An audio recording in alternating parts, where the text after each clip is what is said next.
ମୁଁ ଶ୍ରୀ विजय पात्र टेंकलरी workers union Somnathpur साधारण संपादक आज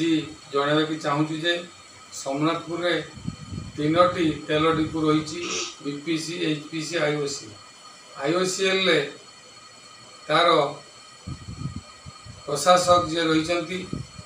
से सठिक भाव ड्राइवर मानू कम लगुना तार समय सीमा जी रही अधिका समय आमको किसी परमिशन न नहीं जनाऊँच जदि आम जनइलु जे भाया कहीं कर भ्यूज है आमर तुम हाथ किसी कथा ना आम ट्रांसपोर्टर को आम टेंडर देचु जहाँ कह ट्रांसपोर्टर कह तुमर आमर किसी संपर्क ना गत ये 30 तारीख दिन गोटे घटना घटी से मैंने 6टारू डिपो खोली राति 10टा पर्यंत तेल लुट देते आम कहवा द्वारा तांकर जे उपरिस्थ अफसर आमको विभिन्न माने कथा आमको जो भाया मिसबिहेव कला भाया कथा कहते आपण मैंने किए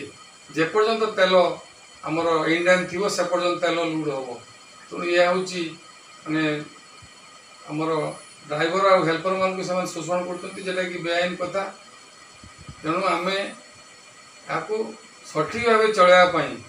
ये जो घटना से कर विरोध करी आम आसंता 3 तारीख रु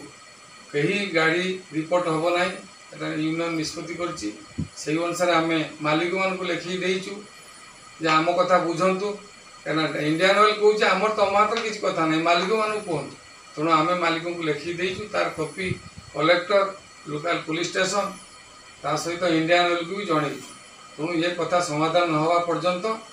आमर गाड़ी रिपोर्ट हम ना ड्राइवर मैंने काम को जीवे ना।